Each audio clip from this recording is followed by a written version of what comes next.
আমরা মুসলমানরা বীরের জাতি, বীরের জাতি, বীরের জাতি। 313 জন সাহাবায়ে কেরাম মক্কার হাজারো মুশরিকের বিরুদ্ধে যুদ্ধ করে বিজয় করা সেই জাতি মুসলিম জাতি। ওদের যুদ্ধ বলে যায় নাই, সিফিনের যুদ্ধ বলে যায় নাই। আমরা যদি হিসাব করি একের পর এক মুসলিম মিল্লাতের সেই যুদ্ধের কথা আমরা বলে যাই নাই।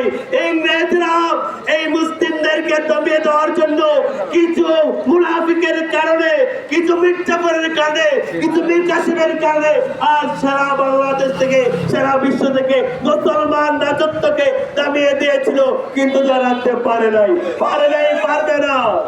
কিন্তু আজ আমরা অধিকবার আক্রান্ত। আজ 200 কোটি মুসলিম আর মাত্র 80 লক্ষ ইহুদি। এই 80 লক্ষ ইহুদির কাছে 200 কোটি মুসলিম জিম্মি হয়ে বসে আছি। কারণ একটাই, আমাদের মসজিদে যারা আছে তারা বিক্রি হয়ে গেছে, তারা বিক্রি হয়ে গেছে। আমরা সাধারণ মুসলমান বিক্রি হয় নাই। সেই দিন হাদিসে পাক রয়েছে,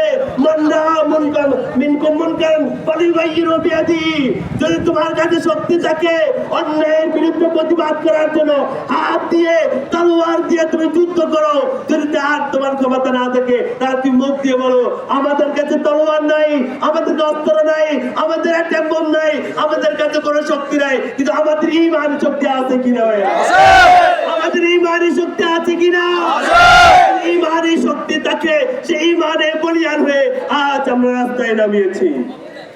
সেই জন্য বলবো, আমরা আর বসে থাকার সময় নয়। এখনো যারা আমাদের যে বিদেশের রাষ্ট্ররা আছেন তারা তাদের কাছে বিক্রি হয়ে গেছে।